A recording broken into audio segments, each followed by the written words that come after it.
দেখা পালো ছবি ধৰা দিলা বুকুৰে। বিহুৰ দিনাখনো ডিউটি দেখিছা? এয়া চোৱা বিহুৰ দিনাখন ডিউটি দেখিলা? কি কৰিবা, কামটোতো কৰিবই লাগিব।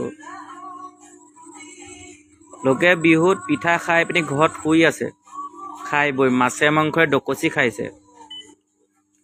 আমাৰ আকৌ চোৱা এই বিহুত চোৱা পইচাৰ কাৰণে যে কি যে কৰিবলগীয়াত পৰিছে, অকল পইচাৰ কাৰণে নিজৰ ঘৰখনৰ পৰাও দূৰত থাকিবলগীয়াত পৰিছে।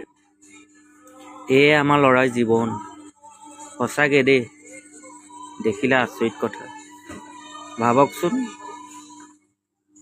জন্ম হোৱাৰ পৰাই 4-5 বছৰলৈকে যি খেলিলোঁ, তাৰপিছত পঢ়া শেষ হৈছে, তাৰপিছত আকৌ কাম মৰা আগমুঠৰকৈ কাম কৰিব লাগিব ল'ৰা।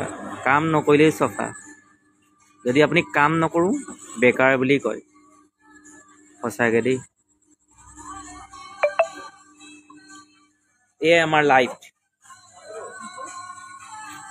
জীৱনটো আৰু যে কিমান কাম কৰিব লাগিব ঠিক নাই, কামৰেই কাম। কিন্তু হাৰ নামানো কিন্তু লাইফটো, হয়নে? লাইফত হাৰ মানি লাভ, যেতিয়ালৈকে কৰিম নহ'লে নাই আৰু, হয়নে?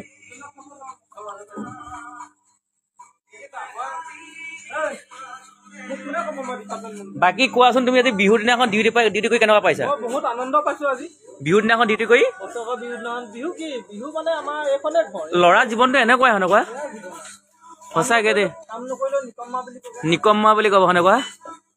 আৰু যদি কাম কৰোঁ পইচা নিদিলে কি ক'ব, গোটেই খাই ৰুৱে দিছো। এ লাইফ, শুনিলা? এ আমাৰ লাইফ।